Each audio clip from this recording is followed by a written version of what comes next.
When Lisa was about to marry me, I discovered a diary she wrote when she was 16. She wrote, "Being pursued by this idiot is really disgusting. Does he think that just because I accepted his gift, it means I like him? How shameless." I was utterly shocked.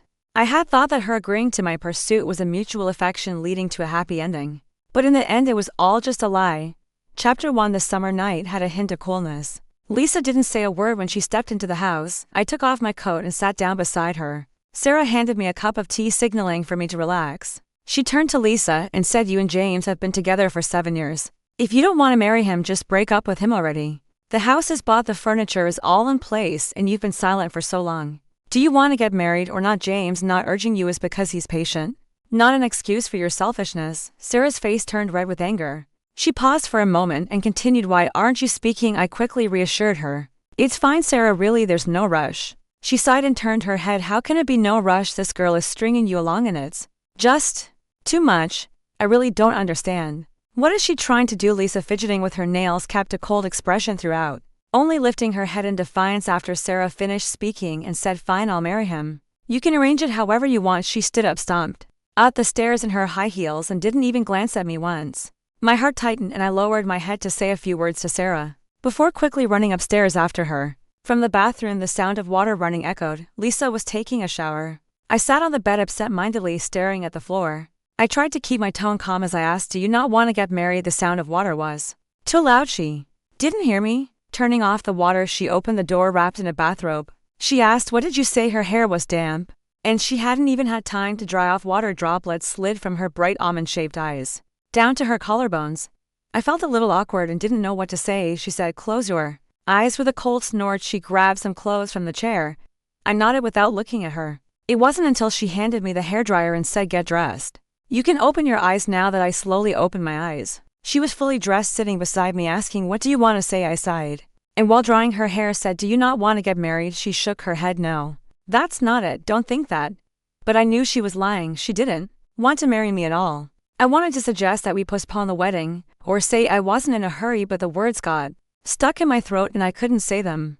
The only sound left in the room was the hum of the hairdryer. After a while, I touched her dry hair, stood up, and said, "I'll go to bed now." She grabbed my hand and pouted. "Are you going to sleep in a separate room?" she asked. "Are you upset?" I forced a smile and said, "No, not at all." She bit her lip and said, "I've given myself to you, done everything for you. What more do you want from me?" Lisa suddenly became agitated, her tone rising in frustration. She yelled, "If you keep pressuring me like this, it will just make me feel disgusted." We had been together for 7 years, and she had never spoken to me like this. But now perhaps the pressure of the impending wedding had taken its toll, and for the first time, she lost control in front of me.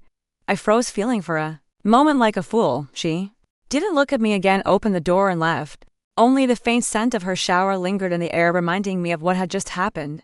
After that night, neither Lisa nor I mentioned what had happened. We didn't talk about postponing the wedding. But she became increasingly distant. Even when it came to picking a wedding dress, she said any dress would do. It even came to the point where on Sarah's birthday she didn't show up at all. Everyone laughed it off, but we both knew it was because Lisa was angry with her mother. I ignored the strange feeling in my heart and pretended nothing had happened, trying to practice my smile. A few weeks later, I woke up to find her staring at her phone. I asked, "Why aren't you sleeping?" As I tried to sit up, she hurriedly locked her phone. She closed her eyes and said, "I'm going to sleep now." But in that instant, I clearly saw the photo on her screen and the tears at the corners of her eyes. It was a picture of 17-year-old Lisa and 17-year-old Nathan. I turned my back as if I had fallen into an ice cave. What came to my mind was years ago when her best friend had said with disdain, "Even if you're together now, so what? You're nowhere near Nathan, just a fat loser." What had I thought back then? I thought as long as I was persistent, I would eventually melt Lisa's frozen heart. But now the naked truth was staring me in the face. My heart felt like it had been pierced by a needle. She had never forgotten Nathan. The weight of strength she had put on over these past days crumbled in an instant. I suddenly didn't want to get married anymore. I wanted to break up with Lisa. Chapter 2. After making the decision, I thought about when would be the right time to tell them. From high school until now, Sarah had always been very kind to me. I could tell that she genuinely cared about me and really treated me like a son. Because of this, I was torn about how to tell them in a way that would cause the least pain. The day Lisa was supposed to try on wedding dresses, I delayed it, citing work at the company as a reason. After graduating from college, I joined a media company where I was responsible for celebrity planning and marketing. Lisa wasn't very happy about my job because it often required long hours. And sometimes I had to wake up at 2 in the morning for meetings, so when I said I was busy, she didn't doubt me at all. In fact, it seemed like she even sighed in relief. Except for Sarah, who assumed that Lisa was being unreasonable and throwing a tantrum by refusing to try on the dress. She scolded her for it. When I got home, Sarah had just gotten off the phone and her eyes seemed a bit red. She grabbed her bag and said, "James, wait for me. I'm going to find her right now." What could be more important than trying on a wedding dress when she's about to get married? She must be out of her mind. From Sarah's words, I understood Nathan had returned. No wonder Lisa had been distracted lately, and no wonder she seemed relieved. When I couldn't take her to try on wedding dresses, it all made sense. When people are so speechless, they really do end up laughing. Sarah hurried to advise, "Lisa's just in a bad mood these days, she'll be fine soon." "I'll go," I interrupted. "Sarah, let us decide for ourselves. I'll take care of it." I went upstairs, stood there absent-mindedly for a while, and tried to take out my phone from my pocket, but I didn't hold it properly and it fell to the ground. I bent down to pick it up, then in a daze sat at the foot of the bed and called her. The phone rang a few times before being answered. The sound on the other end was loud, making it hard to hear clearly. She asked, "Is something wrong?" I asked, "Where are you?" There was a brief silence, then she coldly snorted, "What do you mean by asking that? Are you suspicious of me?" She moved to a quieter place and said, "James, are you annoying? First my mom scolds me, and now you want to do the same. I already said I would marry you. What more do you want from me?" I repeated, "Where exactly are you?" My fingers dug into my palm, trying hard to keep my emotions in check. She replied, 13 Daju Street. "If you want to come, then come. And bring the paper bag from my nightstand." Then the phone disconnected with a beep. I stared at the ceiling for a long time before managing to control my anger. I never go through Lisa's things because I believe that in a marriage there should still be some personal privacy. But when I opened the nightstand, I spotted the paper bag right away. I was about to grab it when my eyes were drawn to the diary next to it. There are moments when you just know. It was like back in school when the teacher would call your name, and you'd know in advance that you were in for trouble. It felt like that now. I knew I shouldn't open it, but my gaze was caught.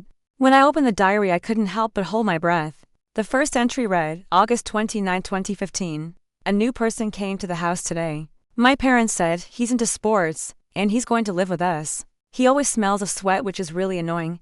I remember it was a hot day when I brought all my things to the Liu family's house. My parents and Sarah were good friends.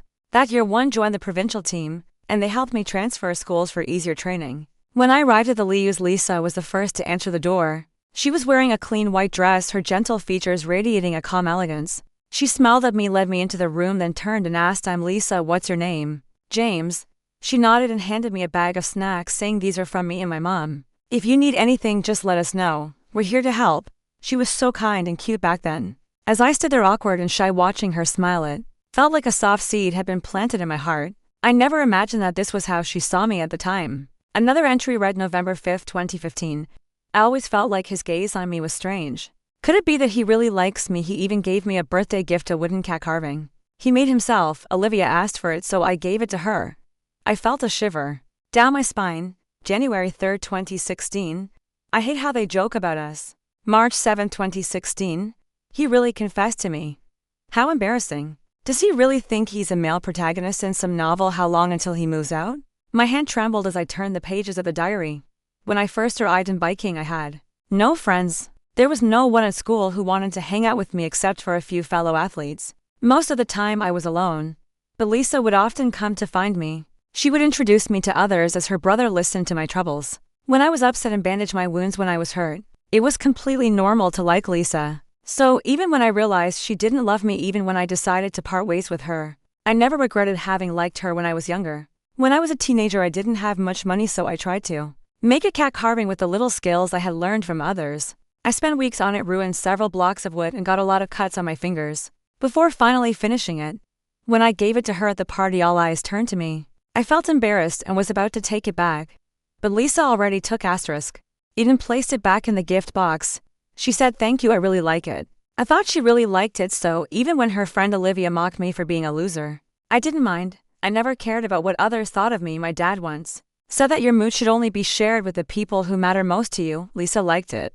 That was all that mattered to me. But I never knew that she had passed the gift to Olivia, who threw it into the trash the moment she left the door. I never understood where Olivia's hostility toward me came from until later, when I realized it was simply because I rejected her little social circle and refused to play along with her. I had no idea back then. I thought Lisa was different. from everyone else when I confessed I stuttered, unable to finish a single sentence. But she smiled brightly. She said, "Thank you for your feelings, but I'm not thinking of dating anyone right now." What was she thinking back then? I gritted my teeth, forcing myself to keep reading. April 9, 2016. He seems to have misunderstood me. He can't seriously think that just because I accepted his gift I would like him, right? I can't even stand the sight of him. I decided to find a boyfriend so he would give up. I couldn't help but laugh. For the first time I realized how laughable my emotions were, how cheap, how insignificant. She could have just told me. If she had, I wouldn't have gone near her. I saved every penny of my allowance to buy her things she wanted. Why on the one hand would she hint at wanting things she couldn't afford yet happily accept my gifts, while on the other hand write down things like this? The last entry was on May 13. That day Lisa was stopped by some thugs, and there was a confrontation. I rushed to protect her and ended up getting injured when I was hit by a baton. I couldn't train for weightlifting anymore. After that, Lisa and Nathan broke up. Not long after, Nathan went abroad to study, and they completely lost contact. Chapter 3. After entering university, I began to lose weight and change my image. The once little black chubby guy had completely disappeared. It was during this time that my relationship with Lisa truly began to change. Maybe it was because she remembered my kindness, or maybe it was the ambiguous lighting that night. She suddenly poked my arm, looked up at me, and asked, "Do you still like me?" I froze for a moment, and the next second she stood on tiptoe, wrapped her arms around my neck, and kissed me. On the first day we confirmed our relationship, Lisa and I told Emily. Lisa said Mom were together. At that moment she seemed more at ease than ever, as if a heavy stone had been lifted from her heart. Looking back now, I realize that what I thought was her genuine love was actually just her self-righteous way of repaying me. I snapped back to reality, grabbed my things, and left. When I arrived at the location, I saw Lisa through the door sitting with Olivia and several other men, drinking and singing. Lisa waved her hand to refuse one man's request to sing, while Olivia as usual stirred the pot, saying, "Lisa, relax now that Nathan is back. Why don't you break up with James? You didn't really fall for him, did you?" I still remember the first time I saw him. He was so dark and fat, such a fool, handing you that ugly wooden sculpture. It nearly made me gag. Lisa replied, "Are you annoying?" She put down the microphone, about to say something, when the door suddenly opened from the outside. Everyone in the room froze. Lisa looked slightly flustered for a moment, but seeing me standing there as usual, she calmed down. I handed her the paper bag and said, "Here's what you asked for." "Thank you." She paused, about to explain something, when she saw the diary in my hand. I asked, "Was it fun?" I couldn't control my emotions, and I snapped, "Was it fun, Lisa?" I slammed the diary on the floor. She remained still, her eyes filled with panic. She seemed to want to grab my arm, but was quickly avoided. Olivia stepped forward and shoved me, saying, "Are you crazy?" The sound of a slap echoed as I struck Olivia across the face. I angrily scolded her. "Who do you think you are? I'm talking to her. What are you interrupting for? I've put up with you for so long, you nasty bitch, for years. You've been talking behind my back, calling me fat, a loser, and self-important. I've heard enough of that crap. So what if I'm a weightlifter? Is it so shameful that I gained weight for my profession? Who the hell do you think you are to look down on me? My parents have never criticized my weight or appearance. What are you then? Go look in the mirror and stop pretending to be some socialite. You're just a little thug." Lisa's shadow. "The thing I find the most disgusting is how you've clung to me like a damn leech for all these years. If you didn't know better, you'd think I dug up your families too." My eyes were bloodshot with rage. Olivia stood frozen, looking hurt but not saying a word. Lisa grabbed my arm and said, "James, calm down." I shoved her away and gritted my teeth. "I've been calm enough." I picked up the diary from the floor and opened it, showing it to her. The more I read, the paler Lisa's face became. She muttered, "Let me explain." "Explain what? Breakup?" I laughed, my gaze full of venom. "Honestly, just thinking about it makes me sick." I turned without looking back and walked out. Lisa tried to chase after me, but I stopped her. I asked her, "Are you chasing me because you want to marry me?" She stood frozen in place, not moving. She watched me walk away step by step until I was completely out of her sight. Chapter 4. After confronting Lisa for the next several days, she avoided me. Everyone at home could sense that something was wrong, but no one dared to ask. The first person I told was my mom, and when she heard, there was no surprise. She asked, "Do you want to come home?" I replied, "I need to think about it some more. I haven't told Sarah about the breakup yet." No matter what happened between Lisa and me, Sarah had always treated me well. I didn't want to disappoint her. Besides, this job wasn't something I could just throw away overnight. Starting from scratch would take time. After hanging up, I stared at my reflection in the mirror for a long time. Maybe it was because of my job, but I had become more deliberate about maintaining my appearance. Gradually, I had transformed. I looked at myself in the mirror and it felt like I was seeing the old me again, holding the barbell, squatting down, day after day of training. In the end, that person became more and more distant, replaced by the person I had become, someone who carefully controlled my body fat percentage and paid attention to my image. I had changed. But it wasn't the success I had imagined. I missed the version of myself who sweated freely for the future, caring only about ability and not appearance. Life's decisions often come down to a single thought. That evening I made a big meal. I didn't want to be like Lisa, someone who dragged their feet and left things unresolved. I knew I had to be the one to end things, otherwise Sarah would never let it go. After finishing the meal, I spoke up. I've broken up with Lisa. Before she could say anything, I added, I'm the one who ended it. Sarah's eyes immediately filled with tears. I served her a bowl of rice and softly comforted her. I know Sarah sees me as her own son. But when it comes to relationships, we can't force things. Honestly, I don't have feelings for Lisa anymore. I'm planning to quit my job. I've already submitted my resignation letter. Once I finish the handover, I'll be going back home. Sarah, I smiled at her. If you miss me, you can come visit. Sarah didn't say anything. She just cried nonstop. After a long while, she finally choked out, it's Lisa, that girl is so willful. If I had known. Sorry, I comforted her for a long time until she finally accepted the reality. Lisa didn't find out I was leaving until half a month later, on the last day of my work handover. I had booked a flight for 10 a.m. the next day to return home. She knocked on my door, her voice trembling. Can we talk for a bit? Time really does help fade many emotions, and my feelings had shifted from initial anger to a deeper sense of indifference. I forced a smile and said, there's nothing left to talk about. Don't worry, we'll part on good terms. As for Sarah, I won't say anything more to her. She won't pressure you anymore. She replied, that's not what I meant.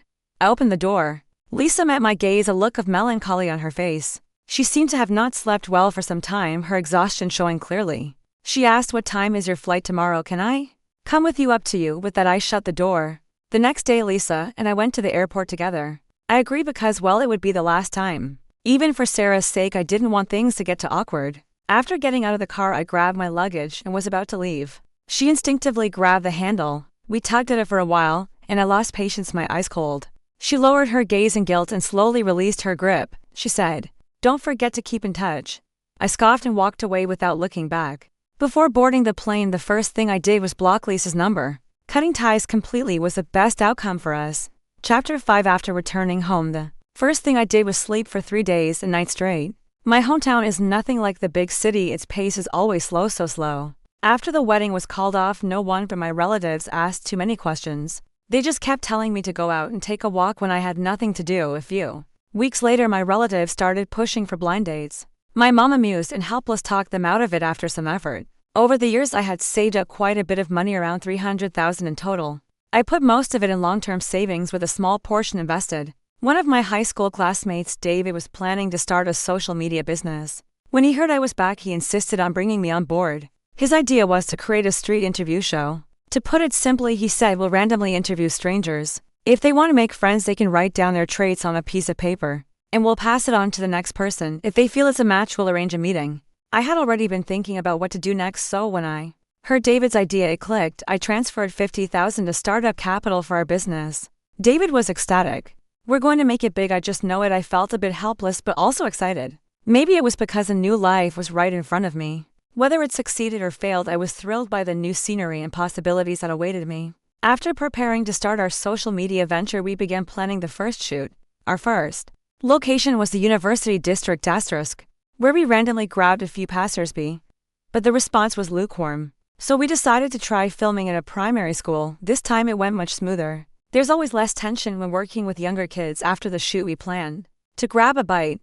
Suddenly, David tapped me on the shoulder. There's a pretty girl over there. Not far from us, under the shade of a tree, stood a girl in a white dress. She had a slender figure and a fresh, innocent look. It seemed like she had been watching us for a while. She walked over, and with slightly flushed cheeks asked, hey, is this a social platform? She handed me her phone and asked, can I get to know you? Just as she spoke, my phone dinged with a new message. It was from an unfamiliar number. The message contained a photo of Lisa and Nathan holding hands. The text read, they're together now. Without a doubt, I knew who it was from. A surge of anger rose within me. I quickly replied, one another. Slap. After sending the message, I blocked Olivia's number. David noticed my sudden shift in mood and quietly asked, what's wrong? I replied, nothing, just ran into an idiot. As soon as the words left my mouth, I looked up at the girl in front of me and quickly added, I'm not talking about you. The girl wasn't offended. She smiled softly and said, I know. She handed me her phone again and said, my name's Anna. Chapter 6. After exchanging contact information, I returned home and learned through my mom's hesitant words that my meeting with Anna wasn't coincidental. We were actually middle school classmates. I dug through my box of old school memorabilia and found the graduation photo. After a few attempts, I finally recognized the small skinny girl in the corner of the photo as the one standing before me. Today, to be honest, I had no memory of her at all. My mom said, "You see, her name is Anna. She might have had a crush on you back then. After all these years, you to meet again, it's like fate sparking something between you two." I was speechless. One of life's greatest illusions is thinking she likes me. I made that mistake with Lisa once, and I'm not about to fall into the same trap twice. I opened Anna's profile and sent her a message. I wrote, "So turns out we were middle school classmates." She was typing for a while, deleting, and then finally responded, "You don't mind, do you?" I replied. "What would I mind?" She responded, "Well then, can we hang out more often?" She followed up with, "I don't really have any friends around here." Over the next little while, Anna would randomly pop up in my messages. Eventually, she started helping us with video recording for our project. Her personality was interesting, lively, kind, and energetic. She could strike up a conversation with anyone, even elderly people in their 80s. As for my mom, she was even more enthusiastic. One time when they met, she insisted on bringing Anna home for dinner. I was speechless and said, "You've changed. You're not the same as the first time I saw you." She didn't quite catch on at first. When she realized I was referring to her transformation from a quiet, pure girl into a lively, friendly girl. Next door, she tucked a strand of hair behind her ear and said with a proud smile, "Because I think first impressions are important." I laughed and shook my head. I wasn't a complete fool. I understood what she meant. But I wasn't looking to start a new relationship, so I directly told her my thoughts. That day, she came to me holding her orange tabby cat and said, "Look, this cat used to have no one to adopt it. Everyone thought orange cats eat too much and get fat too easily, so no one wanted to take it in. It was so pitiful all alone." I nodded in agreement, moved by the sentiment. She continued, "So I took it in and even made sure it had the right food. It's such a small act, but it makes a cat so happy. Isn't that a good deed?" I couldn't find anything to say in response. It was as if some invisible force was keeping me from agreeing. She went on, "And I've been here for so many years with no friends. It's just me and the cat every day, nothing but the cat. Doesn't that seem lonely? Shouldn't good people be rewarded?" I asked. "So? What are you asking?" She hesitated for a moment before saying, "So, can you be my first friend? Just consider it a good deed on your part." The world seemed to fall silent. The moonlight shone dimly on the girl in front of me. She was clearly nervous, almost as if every second of my hesitation was sealing her fate. I took the cat from her, looked at her, and typed into my phone, "Hello, new friend." Anna smiled. Chapter 7. I received a message from Lisa 2 months later. She had a new phone and reached out to me. I had blocked her, but she kept changing numbers. One time I accidentally picked up, but neither of us spoke. My patience was running out. I said, "Lisa, can you stop bothering me?" Her voice was quiet when she replied, "Mom really misses you. When are you coming back to see her?" The mention of Sarah softened my heart a little. During this time, she had occasionally sent me money, probably worried about me losing my job and not having financial security. When I refused to accept it, she started sending me health recipes. I remembered how she had done the same thing when I first arrived at Liu's house, trying different ways to take care of me, cooking meals for me. When I was sick, it was Sarah who stayed up all night to look after me. I couldn't be cruel to her, so even though I hated Lisa, I couldn't bring myself to be completely heartless. Seeing that I had softened a little, Lisa seized the opportunity. "What if I come see you?" I interrupted her. "Aren't you back together with Nathan?" There was a brief silence on the other end of the line. I sneered, "Is this how you are with every boyfriend, always thinking about your ex?" "Well, with your current partner." I sighed deeply. "Lisa, don't you think you're pathetic?" After that night, Lisa remained quiet for a long time. I thought our issues were over, but then I unexpectedly ran into Olivia in this small 4-tiered city. Anna and I had just left the university town when we saw a figure holding a sun umbrella, walking towards us with an exaggerated, almost pretentious air. When that face appeared, my smile instantly disappeared. She asked, "Got a new girlfriend?" She snorted and said to Anna, "You know, he used to be really disgusting." Before she could finish, Anna slapped her hard across the face. Olivia immediately raised her hand to retaliate, but I stepped in to block her. Someone nearby called the police. Since it was mutual fighting, we eventually signed a settlement agreement and left. Olivia, holding her face, gave me a defiant eye roll. I walked up to her and directly blocked her path. "Are you sick?" She snorted. "Yeah, I'm sick." "What about it?" She stepped closer, bit her lip lightly, and looked up at me. I quickly took a step back. She turned her head and said, "Lisa and Nathan broke up. She still can't get over you. I thought you should know, so I came to tell you." "You really don't get it, do you? You can't appreciate someone's good intentions." I stared at her with a blank expression. She frowned slightly, but I could barely detect it. I took Anna's hand and she blinked in surprise when she realized What I was doing, she squeezed my hand in return. I just wanted to leave, not noticing Anna's red ears or Olivia's pale face. Hey, Olivia called after me again, slowly speaking. If you get back together with Lisa, I promise I won't talk bad about you to her anymore. I replied, you crazy woman, go take your meds. A few months passed before I finally sent Lisa a message. I wrote, keep your dog on a leash. Chapter 8. Perhaps I was too angry. That night I had a rare dream about high school. I was placed in the advanced class where most students were high achievers. But I was always at the bottom. I was big and bulky with dark skin and a chubby face, so there were many rumors about me. People mocked and ridiculed me everywhere. The class monitor once said, look at him, he's clearly a thug. I bet he's been in plenty of fights. He'll definitely end up at the bottom of society, just a waste of national resources. A garbage machine. But one time when I went to the bathroom, I caught the class monitor being cornered by a group of bullies, and they were making fun of him while pulling down his pants. When he saw me, he immediately gave me a pleading look. I hesitated for a moment but sighed and walked over. In front of everyone I said, please move aside, I need to use the restroom. I wasn't a saint. I had already informed the school security, and that was all I could do. To my surprise, later on, the class monitor turned on me and told the teacher that I was the leader of the bullies who humiliated him. I was speechless. I didn't hate the people who hurt him, but I couldn't understand why he blamed me for not saving him, as he added fuel to the fire and made it sound like I was the one who orchestrated everything.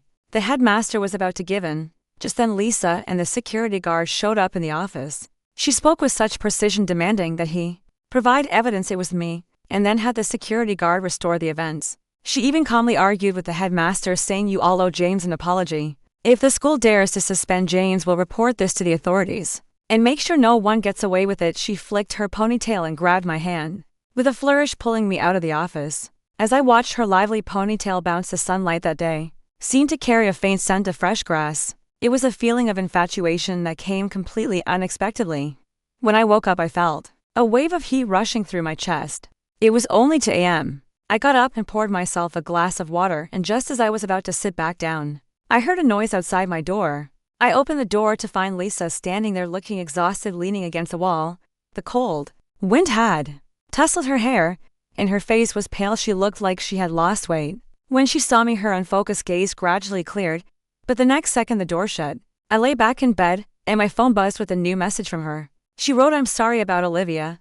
I've fallen out with her, and she won't bother you again. After a pause, she added, I broke up with Nathan. Chapter 9. Lisa settled in South City for a short time. Every time I went downstairs, she was waiting outside. When I came back at night, she was still standing there. I ignored her. My parents ignored her too. My dad said people should have self-respect, but you can't stop a dog from wanting to guard the house. My mom replied, it's not even her house. During this time, the media work I had been doing started to show some results, and I could gradually pick up small ads. David and I were working harder than ever. We almost stretched a day into 2.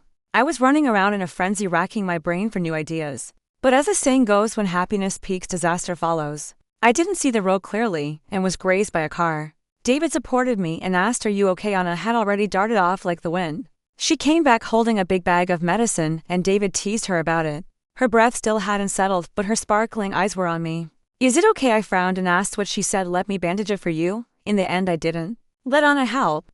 I found a chair nearby and treated the wound myself. Filming ended earlier than expected, and Anna insisted on driving me home. I handed her the keys, but she drove like a turtle, constantly looking around as if she didn't know how to drive. What usually took half an hour stretched into an hour and a half. When we finally arrived home, she naturally hooked her arm around mine to support me. But the next moment, as I took a step, I froze. Lisa was leaning against the wall, staring directly at me. Her face was pale, and her mouth was moving. She took a step toward me. Anna noticed something was off and looked down at me, asking softly, is that the person you don't like? I replied, yes. I ignored her and walked past, but Lisa grabbed the corner of my shirt.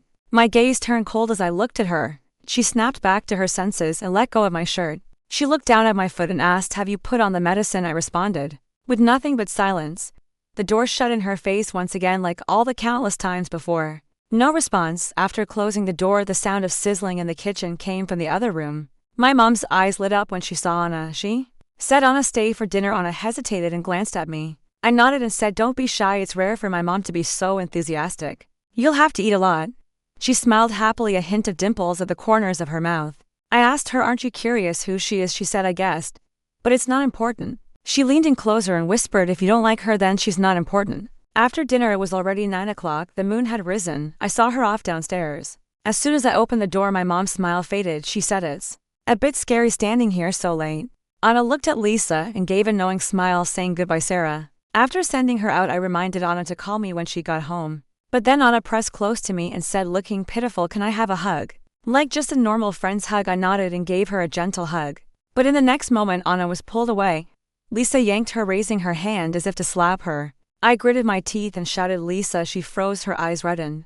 I couldn't understand the look on her face. She had wanted to break up with me, but now she was acting like this. Anna hid behind me, saying, "James, she's really scary." Lisa, not giving up, asked, "Who is she, your girlfriend?" I put a hand on my forehead and said, "Lisa, we've broken up." She replied, "I know." Her voice faltered and tears streamed down her face. She sobbed, her words coming out in a messy, broken way. "But I regret it, James," I responded, "but I don't regret it." I rejected her bluntly, saying, "I don't regret breaking up with you. And I won't regret leaving North City, so no, I won't be turning back. Whether or not I have a girlfriend, whether it's her or someone else who I marry in the future, none of that has anything to do with you, because that person will never be you." The sword of Damocles fell completely. The hope in her eyes vanished entirely. That night, Lisa didn't stay. Downstairs. Months later, one night I received a message from Lisa. It had been 2 months since we last met. She asked, "Can we meet just to say goodbye?" This time I replied, "Okay." Outside the window, it began to snow lightly, the world draped in silver. Before I knew it, this year seemed to be coming to an end. It was an end and yet a beginning. Chapter 10. I arranged to meet Lisa at a nearby cafe. Thick snow covered the ground and the sanitation workers were already out early. When I stepped outside, the only marks left on the road were the tire tracks. The snow on the sidewalk hadn't been fully cleared and the top layer had turned to ice. I kicked it lightly, and what looked like hard snow quickly scattered. I couldn't help but chuckle. But the smile quickly froze as I saw Lisa standing not far away, her gaze fixed on me. For a brief moment, it felt like I was back in high school. Winter snow, my favorite thing, was building snowballs and then kicking them away. Lisa opened the window and called out, "Mom says come upstairs for dinner." "Okay," I smiled back, then turned and ran back into the house. When I walked over to her, Lisa sighed softly in my ear. I thought we were really back in the past. She gave a bitter smile and said, "But this time, it's for goodbye." We sat at opposite ends of the table. I ordered a cup of coffee, glanced at the time, and said, "I only have an hour." She sat down and said, "I'm sorry about the diary." I replied, "I don't mind that." She hesitated, twirling her fingers nervously. If it weren't for the diary. I interrupted her, "There's no if. Even without the diary, we would never have worked." She pursed her lips and said, "I've always had a question. After all those years together, why didn't you even give me a chance?" I suppressed the frustration rising in me and asked, "Then let me ask you, why did you get together with me in the first place?" She didn't answer. I spoke for her to repay a debt. I summarized the absurdity of the situation. I slowly smiled and said, "What gave you the right to think that your feelings for me were some kind of gift just because you like me, because you thought I was a simp?" But the truth is, not long after confessing to you, I had already moved on. The reason I saved you back then was because of our connection. If it had been anyone else, I would have done the same. If you hadn't given me hope later on, I would have moved on quickly and started a new life. I treated you well because I thought you deserved it. That's why I treated you well. I lowered my head and stirred my coffee, unable to stop myself from smiling. I said, "Lisa, love may be beautiful, but it hasn't yet become big enough to ruin someone's life. Even without you, I would still be living my life well. What I care about is that you had so many chances to tell me you didn't love me, but instead you chose the worst possible way to tie us together. You wasted 7 years of your life.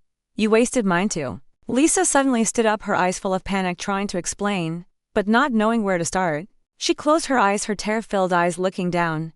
"No, it's me. It's my fault." I asked, "Did you never realize your own feelings?" When she nodded, I smiled even more. I said, "My dad once said something. He said, don't let people you dislike anger you. You only need to care about the people who are worth your attention." That's why I didn't say anything about Olivia. First, I didn't care about her opinion or what she thought. Second, I didn't want you to be unhappy. That's what liking someone is about. Liking someone is very obvious, very clear. I liked you, so I wanted to treat you well. But what about your feelings? I asked her again. Lisa didn't answer. I sighed and said, "If I hadn't found that diary and we got married, you'd still feel dissatisfied. You'd feel like you were forced into this by moral obligations. Our marriage would still be unhappy. It seems you still haven't realized this. Our breakup wasn't because of the diary nor because of Olivia. It was because of your delusional tolerance, which was actually arrogance. You looked down on me. But I'm not completely blameless either." In her anxious, uneasy gaze, I spoke softly. "My mistake was not cutting things off sooner. When you allowed your friend to treat me the way she did, I should have realized that our relationship was over. Today is the last time I'll meet you, Lisa, for Sarah's sake. I put on my coat and she hurriedly stood up. I said, let's not meet again, Lisa. Without looking back, I turned and walked out. As I pushed the door open, my phone rang just in time. It was David urging, is it done? The dinner is waiting for you. If you don't come soon, someone will fly out to look for you. I curved my lips into a small smile and replied, coming right now. Chapter 11. In March, I received a request from a young boy. In the season where the warmth of spring is just beginning but winter still lingers, he was wearing a thin school uniform. His left eye looked strange, almost like he had lost his vision. He stopped us in the middle of the street and said, Big brother, can you make friends here? I want to make friends. The boy's name was Xiang Nuan. His parents had died in a car accident when he was young, and he had been raised by his grandmother. His grandmother often scolded him, calling him a door to misfortune, neglecting him, and treating his left eye as a bad omen. His classmates bullied him as well. He said, no one likes me. Because of this request, we began looking in elementary schools everywhere. Finally, we found a girl at Linny Elementary. She had a sweet smile like a little sun. When we brought her over, she was skipping and hopping along. Her parents walked behind her, laughing helplessly. This child has been spoiled since she was little. As if worried we might misunderstand, she added, but she's not a bad child. Yes, not bad at all. Whether she was lively or quiet, wasn't that just who she was? The two children met, and within less than 15 minutes they were already playing together. The girl lowered her head and seriously said, your eyes aren't ugly at all. It's just that they have no taste. From today on, I'm your friend. I spoke up to me too. David added, I am too. The girl's mother squatted down and patted the boy's head, saying, my house isn't far from yours. If you miss her, just come over. I'll make you something delicious. As we were leaving, I told the boy, don't care too much about what people who don't like you say. Their words aren't important. What matters is that you know who you are. The boy was confused, so I smiled and patted his shoulder, saying, Martin, you're a really great person. I didn't post a video immediately because I told David I still had some extra content to record. That evening, while editing the video at home, Anna called. James, come downstairs. It had been almost a week since we last saw each other. During this time, she had started a new job and had to travel abroad for business. When I went downstairs, she was dragging a large suitcase up the stairs. Seeing me, she waved. I hurried to take the suitcase from her. She smiled and said, these are all your favorite snacks from middle school, sent by your ordinary friend. I couldn't help but laugh. Since I started dieting, I hadn't had any of these snacks. It felt strangely nostalgic. Our relationship never really progressed further. Later one day, I asked Anna, did you know me back then? She leaned closer to me and said, I didn't understand those things. Back then, I just really wanted to be friends with you. But you transferred schools not long after, and I was so sad. Back then, Anna was small and self-conscious, always walking with her head down. James, on the other hand, always had a defiant attitude, walking with his chest out, always ready to counter any unwarranted malice directed at him. At that age, Anna thought, I really want to be friends with James. But for all those years, she never dared to say a word to him. On the day she learned he was transferring schools, Anna stayed at home and cried. Anna never told James that when she was 23, they briefly crossed paths due to business at the company. But he didn't recognize her. She recognized him though. Later, Anna returned to her hometown and heard that James was back. The first thing she did was to take the initiative. She wanted so badly to be friends with James. After really getting to know him, the fog that had once surrounded him cleared. She saw a more authentic person. Her feelings for him grew little by little, accumulating over time. The seed planted in middle school had now taken root and blossomed after many years. James was a bit shocked when he heard this, and said, I never imagined anyone would want to be friends with me back then. Anna tilted her chin and looked at him, saying, you shine on your own. Like-minded people will always be drawn to you. She thanked fate for bringing them back together after all these years. Epilogue. After parting ways with James at the cafe, Lisa never messaged him again. The years of affection between them had turned into something like this, and every time she thought about it, her heart ached with pain. But the one responsible for all of this was also her. After Olivia made a scene at his place, they had a big fight. She couldn't understand why Olivia kept humiliating James. It wasn't until Olivia repeatedly said, then why don't you go get James back? What's so great about Nan City that he has to stay there, that Lisa began to sense something different in her twisted words. She asked, do you like James? Olivia, with her habitual eye roll, replied, how could I like that guy who acts all cold and aloof? Lisa said, you do like him. Olivia stopped pretending, and in an act of giving up, she said, so what if I do? Why does he always look at me like I'm garbage? If he were even a little bit nice to me, I wouldn't treat him like that. Upon hearing this, Lisa was shocked, but even more so, she felt regret. She had a friend who was always thinking about her boyfriend. Lisa bit her lip and said, "But he hates you." Olivia retorted, "Doesn't he hate you?" Lisa answered, "I'm different from you. I have feelings for him." Olivia responded, "But to James it's all the same." Lisa didn't pay much attention to Olivia's words. She went to James's hometown waiting like someone obsessed, lingering under his building. She wanted to tell James that she liked him. She had broken up with Nathan, and she didn't love him at all anymore. Could they start over? But James didn't give her that chance. Just as Olivia had said, James hated her too. After James left, she sat in the cafe for a long time. When she stepped out for a moment, she felt lost and directionless. She didn't know where to go. She and James had no home. No direction could lead her to the place that once was her home. She forced herself to stop thinking about him, throwing herself into work, but the exhaustion soon landed her in the hospital. In the hospital room, she opened James's account. There was a new video posted by him. One of the videos had a special message. It was addressed to a brave boy. "Hello, what are you doing right now? Are you buried in textbooks or rushing through the busy streets of the city? Are you a student or a father? Are you doing well? Are you happy? Whatever your role, I still want to tell you today, you are amazing. I used to practice weightlifting with a strong body and an appearance that the world didn't find attractive. I heard people gossip about me and degrade me, but none of that defined me. As a teenager, I always wanted to stand tall. I thought, what do they know? I could gain weight for training and practice day after day. Of course, I would be proud of the person I became.